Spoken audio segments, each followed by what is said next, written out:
We're thrilled to be here with Michael Farris Smith, author of our GOBRecs November Book of the Month, Salvage This World.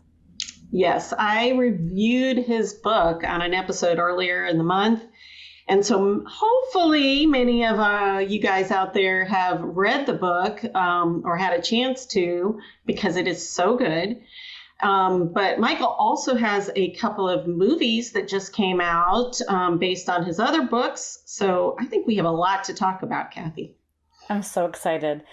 Christy, you got to grab the book from the shelf behind you at some point and show everybody the gorgeous, gorgeous cover. Yeah, so for you guys just listening, you have to, get this book and just for the cover because it's so pretty. It's beautiful. It's like sunset over the bayou. Dystopian Mississippi. Okay, yeah. So I can't wait to get started, but I do want to tell everybody a little bit about the author that we're with today before we get involved in this great conversation. Michael Farris Smith has published 7 novels in the past decade. His work has been characterized as darkly poetic, an unflinching exploration of hard lives and hard choices, set among atmospheric landscapes that illuminate hills and valleys of his native Mississippi. Michael Farris Smith is also, very importantly, a screenwriter of 2 newly released feature films. They're adaptations of his novels Desperation Road and The Fighter. The novel The Fighter was titled in the movie Rumble Through the Dark. And you'll be able to find those, and we'll talk to him about how to do that. In addition, 2 more of his novels, Blackwood and Rivers, are also set for adaptation. His latest novel, Salvage This World, was released in hardcover in April and is forthcoming as a paperback this spring. With Salvage This World, the New York Times hailed Smith as an intoxicating literary stylist. I can't wait to ask him what that was like to get that kind of review. And the New York Times also described the book Salvage This World as bruising, bracing read by a hell of a writer. Mr. Smith, who's with us today, lives in Oxford, Mississippi with his wife and daughters. Michael, it's so great to have you. Thank you for joining us. Hi there. Yeah, of course. Thank you for the invitation and thank you for the nice introduction. And it's good to talk to you. Absolutely. Absolutely. I can't wait to get started. But first, I want to say you had the most unusual request for your cocktail on the podcast so far, and it's a Manhattan. So yes.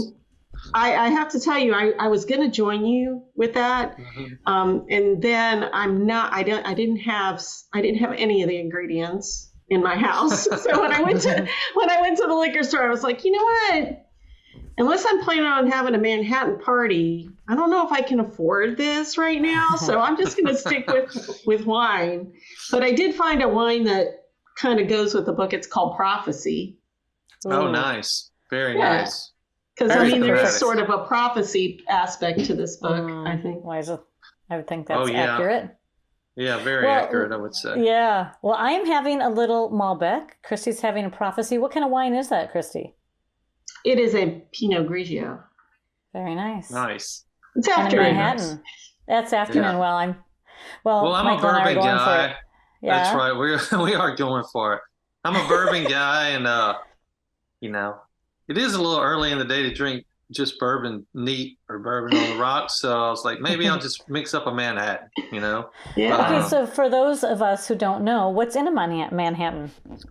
Manhattan is the way we make it, and is 2 ounces of bourbon. In this case, I'm using Michter's. I'm using a rye, actually, Michter's rye, and it's half ounce of vermouth, and then it's typically orange bitters. I do orange bitters, but I also have these really great black walnut bitters that give it a really, really nice taste. So I do a couple of shakes of orange bitters, a couple of shakes of black walnut bitters, and then I don't have an orange peel today, but typically just a little orange peel. And also typically a black cherry goes into it, but I just skip all that extra work. This is in the middle of the day. Yeah, the Michael Farris Smith Manhattan is vermouth, Michter's rye, and couple shakes of orange bitters, a couple shakes of black walnut bitters. It Love does it. sound really good. It sounds It so is wonderful. actually pretty good. Well, Yeah. let's It's All right, It's next a time we're in wonderful- Mississippi, Kathy. I know, I Yeah. know. Well, let's have a toast, you guys, before we get started to Michael and Toast. this beautiful book. Cheers. Cheers. Cheers. Thank you for the invitation. Absolutely. So I'm going to get started. Lovely. And I just have to tell you that I love so many aspects of this book. And the story itself has so many layers to it. But one layer that I was really surprised that I liked so much was the fact that it's set in the future. Ordinarily, I don't think about that as a book that I would gravitate for, but I really liked it. And I'm wondering what inspired you to write it that way? And was it like to open our eyes to what could happen, or was it just for fun? Yeah, really good question. Salvage This World actually came about as a reaction. My very first novel, Rivers, which was in 2013, I really took this landscape and went a lot deeper. I really imagined a Gulf Coast and a South Mississippi and Louisiana where the storms are coming one after another for several years, to the point to where the government draws a geographical boundary 90 miles north of the coastline across the Panhandle and over to Texas. And they say, we're not going to govern this area anymore. And if you stay below, you're on your own. We just don't have time. We can't fix it anymore. Like, there's no way to rebuild. And Rivers is about the people who we all know will stay behind, and just the kind of lawlessness. And it's very much like the Wild West. And that story came to be because of the effect of Katrina on me, I think, as a Mississippian, and seeing this landscape and seeing the hurt and the pain. And I wasn't comfortable writing a Katrina novel because I didn't want to manipulate that real thing that it hurt so many people I knew. But I just had the thought one day, what if instead of a hurricane novel, you wrote the hurricane novel? And that's when the idea for Rivers was born. And while it is dystopian too, Rivers felt strangely close, I think, even though it's even beyond Salvage This World. But people kept asking me, do you think there'll ever be another part to Rivers? I always kind of thought there would be another part to Rivers, but the idea of writing a sequel to that, because the first sentence of Rivers is, it had been raining for weeks, maybe months. And I surely didn't want to start a novel as a sequel. The first sentence was, well, it's still raining. You know, I couldn't do that anymore. I was so soggy. Nothing's changed. Nothing's changed. So when I had the idea for Salvage This World, and the opening image of the young woman standing with a kid on her hip staring at the thunderclouds, I just thought, well, what if this is 6 or 7 years before? What if the storms are more frequent, but we're not there yet? But the region is beginning to shrink away. These towns are beginning to disappear. There is less and less order. There's less and less resources. And quite honestly, if you drive across South Louisiana and some of these places in Mississippi and even in Arkansas, you see this already, because after every storm, fewer people come back. They don't have an economy. They don't have an infrastructure, and it just gets worse and worse. So I thought that was the idea I felt like I've been looking for. Like, I wanted to come at Rivers from a different way. And that was the opportunity to do that, because I did love that landscape. And I do think it's a lot closer to being real than a lot of us want to admit, you know. I know. I kind of thought, like I was telling Kathy, I mean, if you didn't live here, if you weren't American and you were reading this, you know, you may think that that's really what it's like. And like you said, parts of it almost are. But I could just picture it as I could see it. It's not too far in the future, it feels like, you know. So it's not. Yeah. This was my question, is that Christie and I always kind of come up with our own questions of what really appeals to us most about the book. We had a very similar take. And I was wondering, I'm fascinated by dystopian works anyway. But especially right now, and there's so many aspects of our world that feel somewhat dystopian in reality. Yeah. Weather for sure. But there's also the communities eroding, like you say, the economy shrinking. And like this morning, I was waiting for the economic report that was coming out of the Fed. I was really watching for that, and with a kind of a sinking feeling. And so if you've lived this with this weather and you've seen this firsthand, what is it like to be writing this? Is there a release, or is it cathartic? Are you working through? How does that feel to be writing this? Wow. That's a good question. I think part of it is I can't ignore things that are around me. I don't think any writer, any artist can. It's impossible to ignore what's going on around you. And like you said, there are so many horrifyingly dystopian things happening right now, have been happening the last 6, 7, or 8 years that you kind of thought, you almost think it's made up, but it's not made up. I do think it's the Mississippi I see. I think it's the Mississippi I worry about. I think it's probably partly my way of coping with it in some way, being cathartic. I also think it's my way of trying to just, I think as an artist, to just shove it forward, and take chances with it and say, we do have one reality, but we have many realities, and this is one that we're staring down the barrel of, because I really feel like we do. I mean, just economically speaking, Mississippi, like we just had a governor's election last week and the wrong guy won again. I was so optimistic that the right guy was. We all were, and there's just so many shenanigans that go on down here. I really like if we could just have a straight up election that made it easy for people to vote. I think it would have been a different outcome, because a lot of people are sick of it, and part of the winner's campaign was the economy in Mississippi and how much they've done for it. Our economy is like 48th in the nation. Like we're one of the only states in the nation that people are actually leaving. We lose 2% of our population every year because there's nothing here. So I think part of me too, and I truly think that the Temple of Pain and Glory was my way of dealing with people are willing to open their mouths and just be spoon-fed whatever, not to keep going. So I mean, this Mississippi is such a complex place, and I'm ripping off Faulkner when I say things like that. But I think when I'm writing something like this, and when I'm writing about this place, it's a combination of a lot of things. And I think I think I'm trying to be as honest as I can to it, which not a lot of people are willing to do. Don't you? Isn't there some sort of, I don't know, obligation, but also like a real pride in knowing a place really, really well and being the one to talk about the good stuff, but also the really hard stuff. I mean, like you say, people aren't willing to do things, but you were.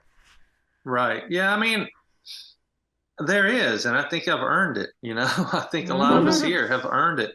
And I get asked all the time when I'm leaving why I don't leave, and I'll be truthful. I think about it a lot, but then I think if I do leave, then I've become part of the problem, and I want to be part of the solution. And this was a conversation I had with people at the bar on election night when we knew what was going down, and we were just like, I don't know why we stay here, but then we were like, well, we got to stay because we're the only chance we have, and there are more of us than you think, and there's more of us every day. But I feel like I've earned it, and there's honesty to it, and I've seen it. And I left Mississippi for 10 years, and I looked at it from a distance, and I truthfully think that has a lot to do with the way I'm able to look at it and write about it now, because I got that distance from it. I really feel that. I live in South Dakota and love a lot about my state, and I dislike a lot about my state. And but I learned the most when I moved away, and then I chose to come back. And that's when my eyes were really more opened. I think, absence does give you some clarity, maybe. Yeah, I think so. Some clarity, some objectivity, some sensibility. And no place is perfect. And no place is perfect. And you get, when you're away from it, you get away from the things that people say every day that have affected the way your thought patterns and your belief systems. And I think that's important too. So true.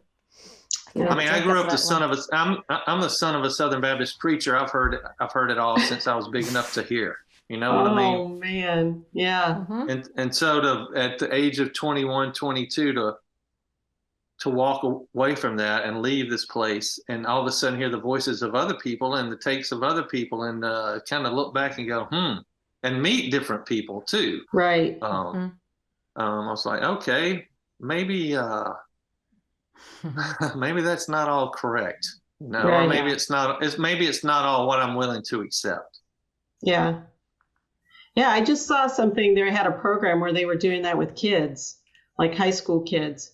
And they were doing like 2 weeks in like the complete opposite of their environment. Like if they were city, then they went and spent 2 weeks with a family in the middle of the, rural area, totally different, viewpoints and politics and everything. And then reverse, the same kids went to the other. And it was fascinating because you can find common ground. Anyway, before we go too deep into this, I think I should ask another more light question. Sure. Okay, so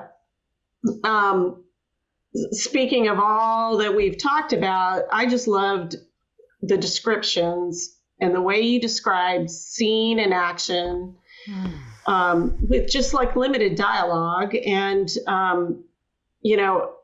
exposition is sometimes not the most interesting, but you make it so interesting that, the story's going forward. Just love the way you write.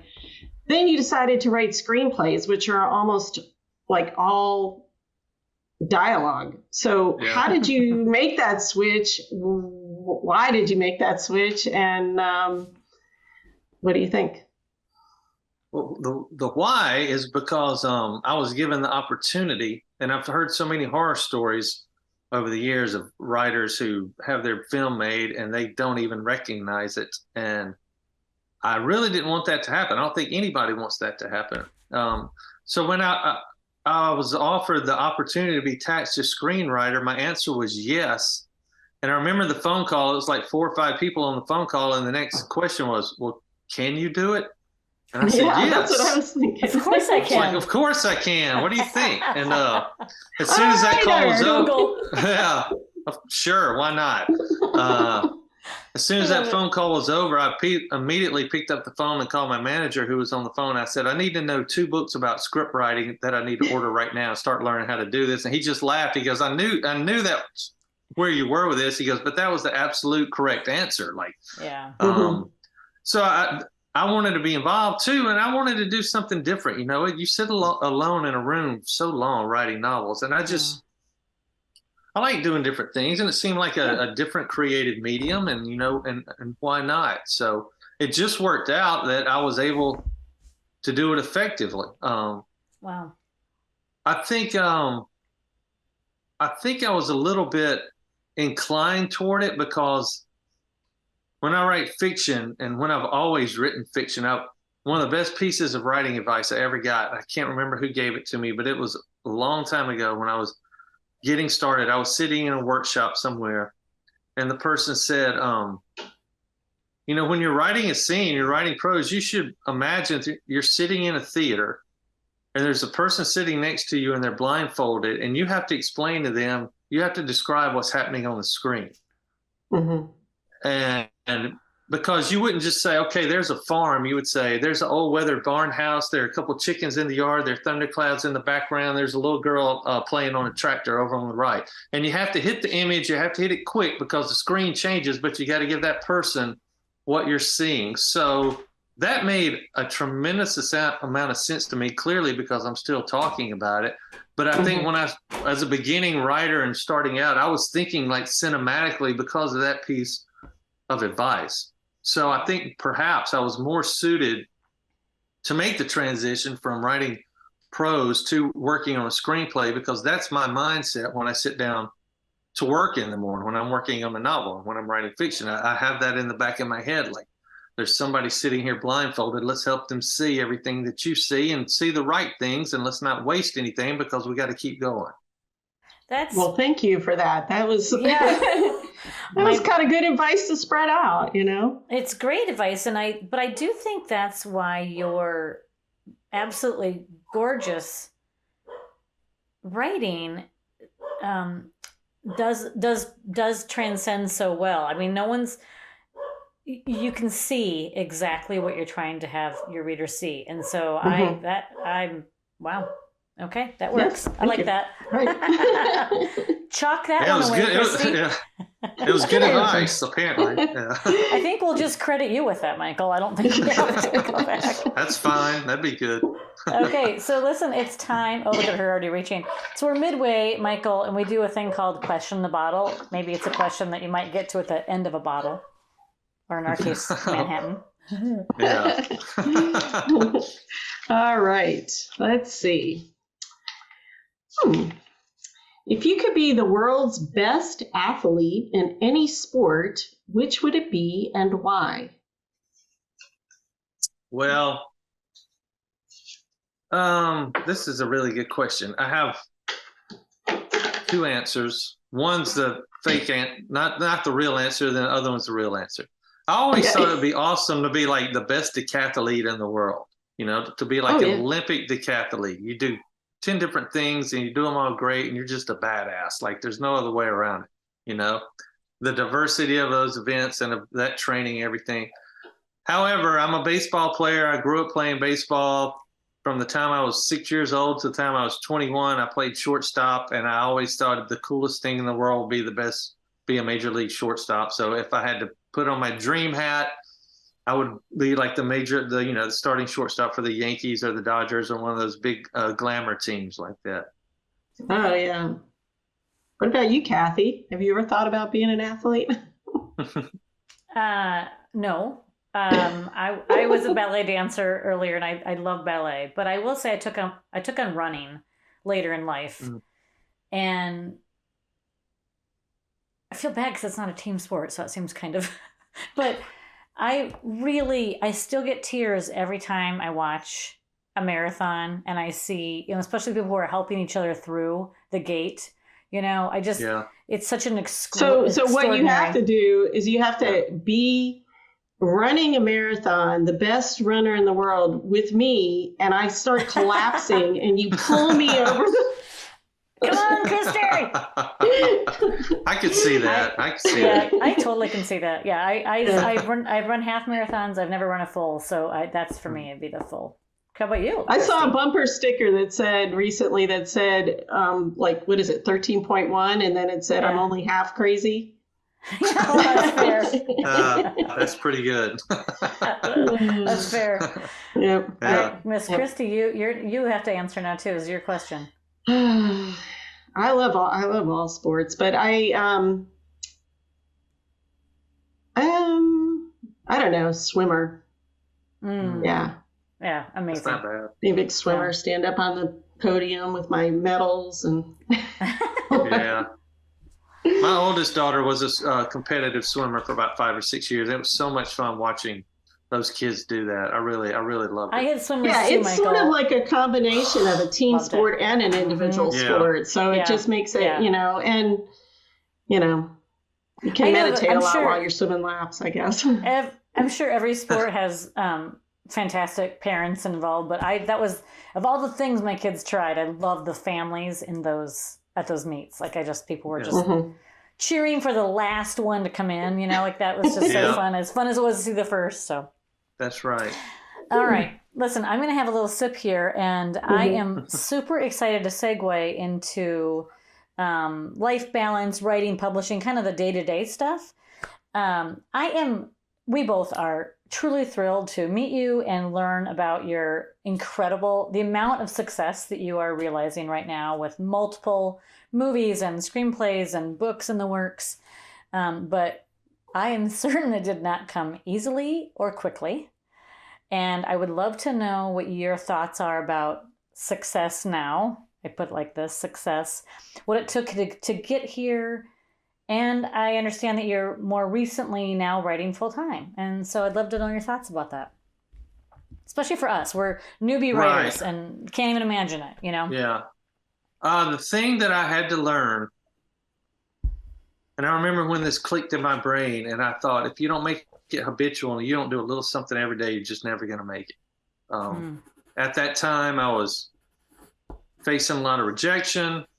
I had published some stories. I had stopped and started a couple novels. None of them, they weren't working.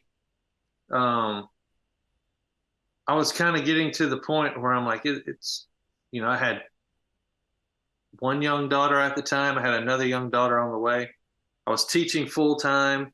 My wife works full time. She had a job where she was gone 1 or 2 nights a week.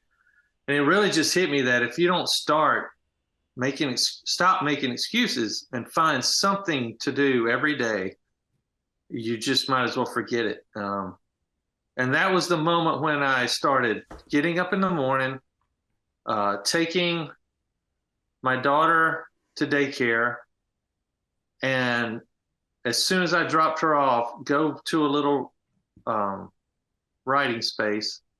At that time, it would be a coffee shop or just somewhere out of the house, and work for, if I had 30 minutes, work for 30 minutes. If I had 45 minutes, work for 40, and just do that Monday through Friday and see what would happen. And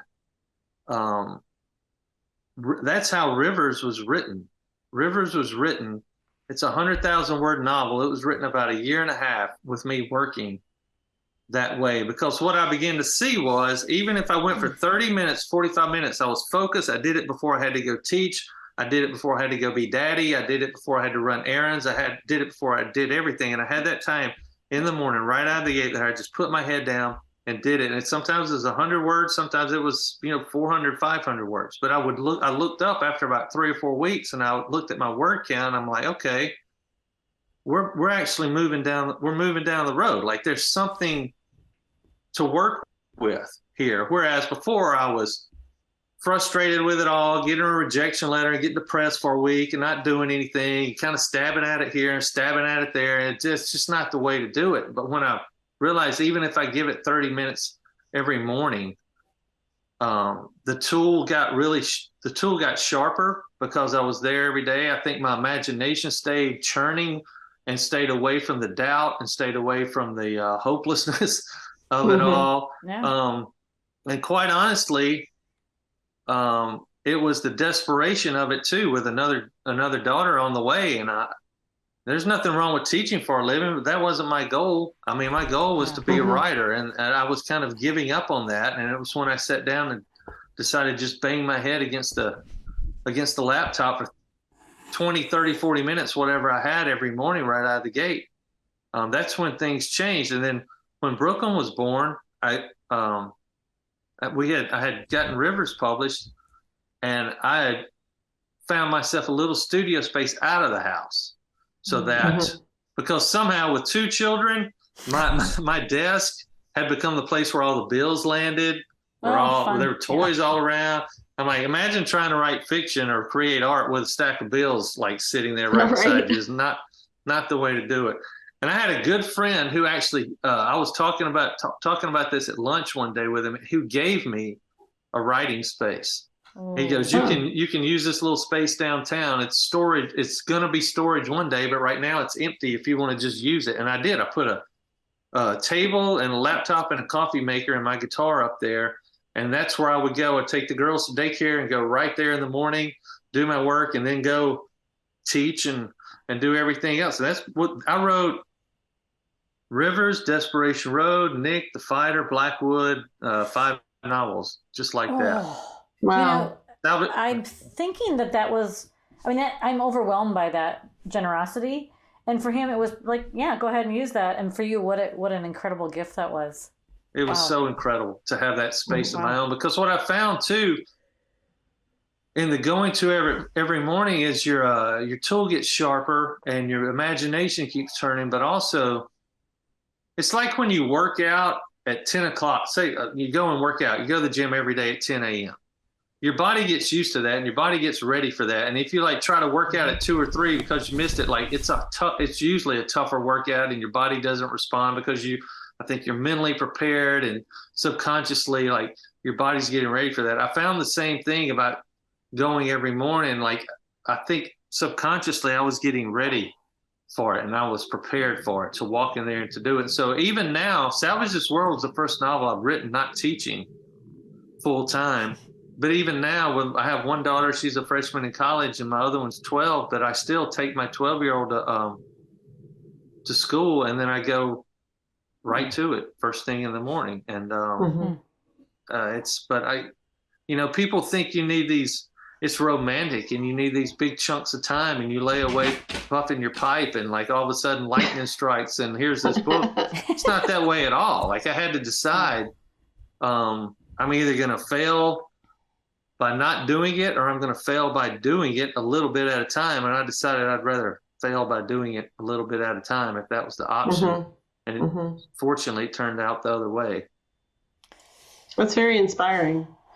I know that a lot of, you hear it all the time.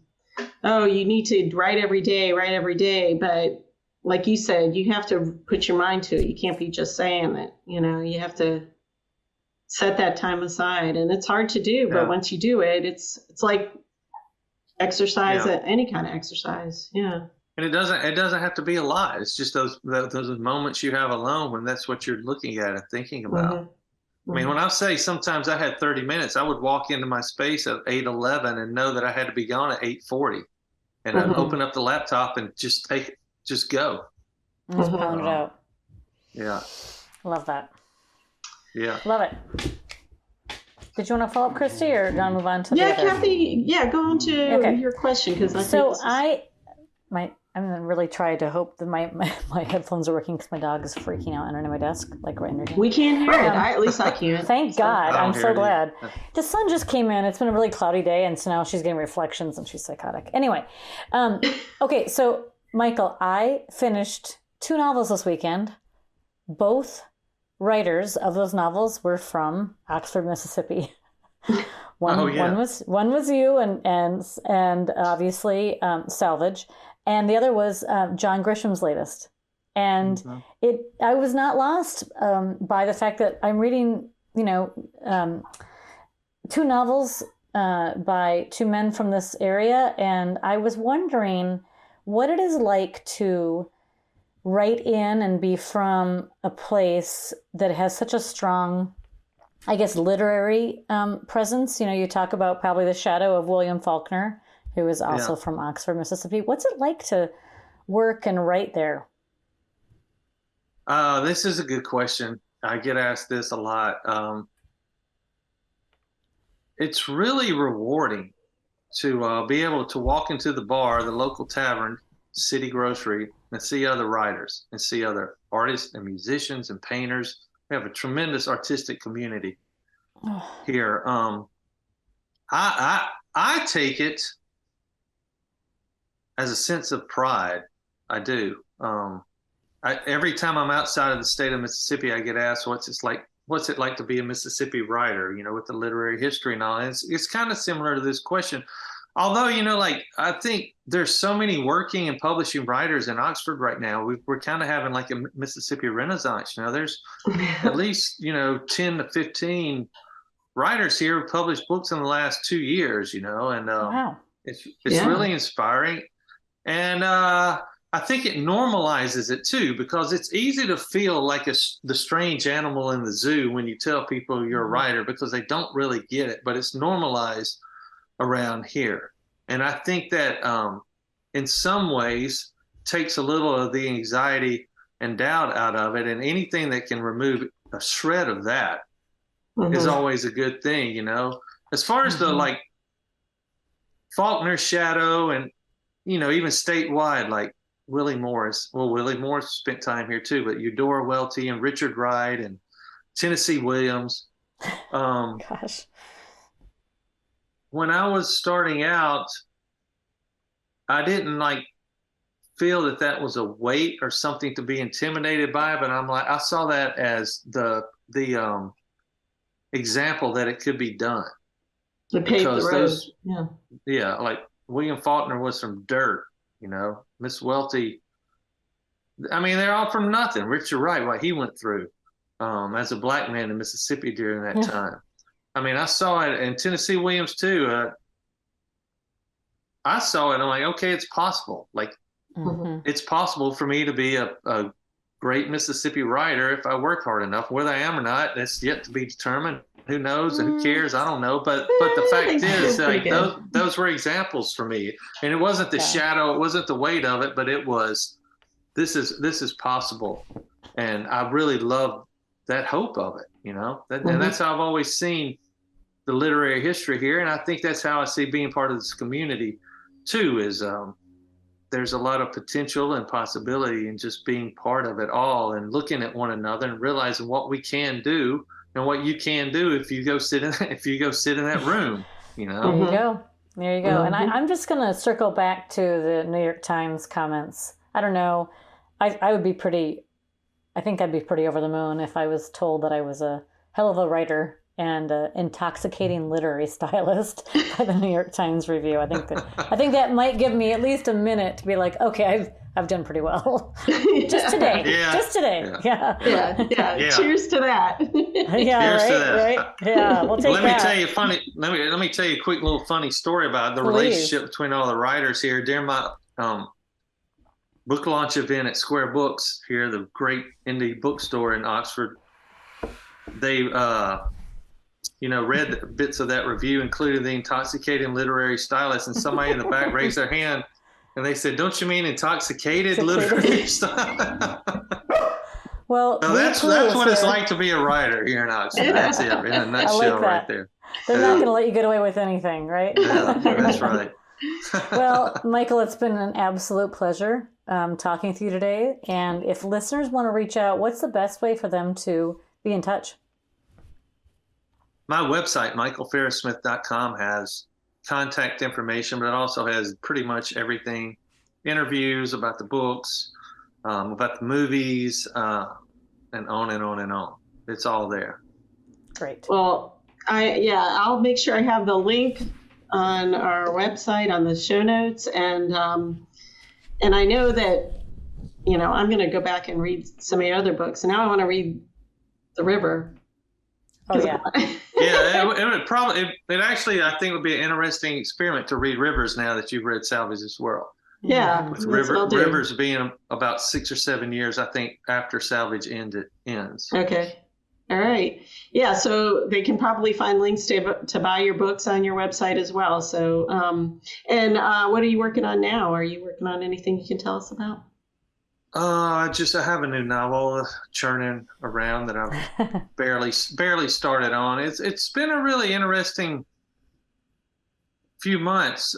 Desperation Road came out October the 6th. Rumble Through the Dark came out just this past weekend on November 10th. Yeah. And so there's been a lot of distraction, which is fine. And starting to kind of toward the end of the summer, we started moving toward that with promo and things like that. And when I write a novel, I need that every day, and I didn't want to be jabbing at it. So I'm like, you know what? I think I'll just sit back and enjoy everything that's happening, and then when it's over, we'll settle back into that little quiet, little lonely room. I know. So yeah, that's the thing. Both those movies just in theaters right now? Or are they streaming? They're actually both available now on Amazon Prime and Apple TV. Okay. We will include links to that because please do. Yeah. And they're both very faithful adaptations, which I'm very happy about. Oh, that's fantastic. Yeah. Good. We need to have a whole other episode talking about that. But anyway. I know. All right, it's time. Let's give a toast to you and congratulations, Michael. Further success. Cheers. Thank you very much. Thank you for having me. Thank you.